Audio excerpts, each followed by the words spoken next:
Good afternoon everyone. In this video we are just gonna discuss about the protozoan diseases. Before moving on to this topic, let us know what is protozoa.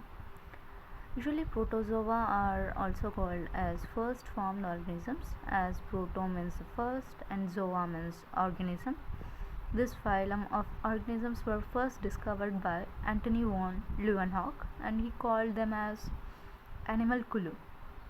In 1820, Gould first named these organisms as single-celled organisms. So protozoa are also called as single-celled organisms, and whereas the Dobell called these protozoans as acellular organisms, as the cell body has no differentiation of cells. Hence, these are also called as acellular organisms. So, let us just see what are the general characteristics of the protozoan organisms. Basically, the protozoans are simple and primitive organisms.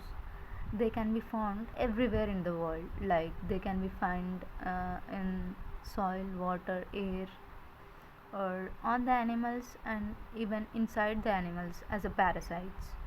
So these organisms are generally free living, symbiotic or parasitic organisms, and they are round or flat in shape, and the body of these organisms has bilateral or radial symmetry, and some of them are asymmetrical too. The body of these organisms are covered with pellicle, but in some they are covered with the shells. And the locomotion of these organisms are by pseudopodia, flagella or cilia, and basically locomotory arms are absent in parasites. These organisms usually measures about 0.002 millimeters to 16 millimeters in size. The cells usually consist of 1, 2 or more nuclei, and the reproduction in these organisms is by asexual or sexual reproduction takes place in these organisms. So now let us move on to the topic, that is the protozoan diseases. So in this topic, let us discuss about the 4 protozoan diseases. One is the amoebiasis, giardiasis, leishmaniasis and malaria. And amoebiasis is also called as amoebic dysentery, which is usually caused by the entamoeba histolytica. Usually it lives inside the large intestine of the man. The mode of infection is contaminated food and water. The symptoms of the amoebiasis is trophozoite of entamoeba histolytica penetrates through the walls of the colon, and it usually secretes the enzymes which feeds upon the cells and thus causing ulcers. These ulcers rupture and discharge mucus and blood into the intestine, which results in stools with the blood and mucus. This causes a severe pain in the intestine. Basically, the prevention of this amoebiasis is, before every meal we need to wash your hands properly, and the fingernails should be closely cut. We must wash the veggies before they are being cooked. Using filtered and boiled water is the best way to prevent this disease, and also prevent the contamination of food and water by houseflies or from other insects. So these are the best way for the prevention of amoebiasis. And now let us see giardiasis. Before moving on to the giardiasis, let us know that the treatment when amoebiasis occurs, that is done with the amatine, fumagillin or erythromycin. In giardiasis, causative agent is the flagellate parasite Giardia intestinalis. Usually it lives in the small intestine of a man, whereas in amoebiasis it lives inside the large intestine of a man. Parasite in giardiasis usually divides by binary fission, which usually rapidly multiplies and feeds upon the amino acids and vitamins contained in the food within the intestine. This causes intestinal disorders like epigastric pain, loss of appetite, headache and looseness of bowel. So generally the transmission of the parasite usually takes place through the cysts, which are voided with the feces and are transmitted to the new host with the contaminated water and food. So the mode of transmission of the parasite into the organism through contaminated water or food. Infection of giardiasis can be more in children than in adults.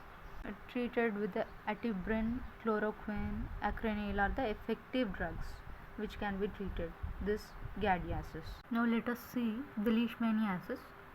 The causative agent of the Leishmaniasis is the flagellate parasite Leishmania. Generally, the Leishmania genus has 3 species which are the common parasites of man. They are Leishmania donovani, Leishmania tropica, Leishmania brasiliensis. Leishmania donovani is the causative agent of Kala Azar or visceral leishmaniasis. In Kala Azar, the parasite usually attacks the endothelial cells, bone marrow, liver, lymph glands, and vessels of the spleen. The organs gets enlarged and it is usually treated with the antimony compounds. In Leishmania tropica, the causative agent is the skin leishmaniasis or belly boils. The infection is generally restricted to a lump like boils, and treatment includes the regular cleaning and usually dressing of the boils and injecting tibrine and berberine sulfate around them. Leishmania brasiliensis causes a disease called Espondia or American leishmaniasis. Ulceration usually takes place in the navel cavities, in the mouth and pharynx also, and it is treated with the antimony compounds. Usually this Leishmania species are transmitted from man to man by the bite of a sandfly which belongs to the genus Phlebotomus. Malaria is the fourth protozoan disease that we are going to discuss now. It is usually caused by the Plasmodium, which is a sporozoan parasite. It is transmitted by the bite of a female Anopheles mosquito. So in this malaria, the parasite usually attacks the liver cells and the RBCs, which usually results in releasing of a chemical substance known as hemozoin. Due to the release of the hemozoin, man usually gets the symptoms of the malaria. There are 4 species of Plasmodium that usually causes malaria. One is Plasmodium vivax, Plasmodium malaria, Plasmodium falciparum, Plasmodium ovale. Plasmodium vivax causes benign tertine malaria. The symptom is fever comes on every 48 hours. Plasmodium malaria causes quarantine malaria, in which fevers come on every 72 hours.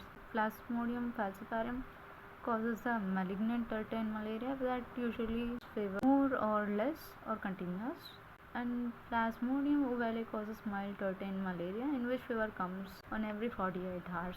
The prevention of malaria is that spraying of DDT insecticides at intervals in mosquito breeding places like ponds and the stagnant water, and introduction of the larvivorous fishes like Gambusia can be helpful for preventing malaria.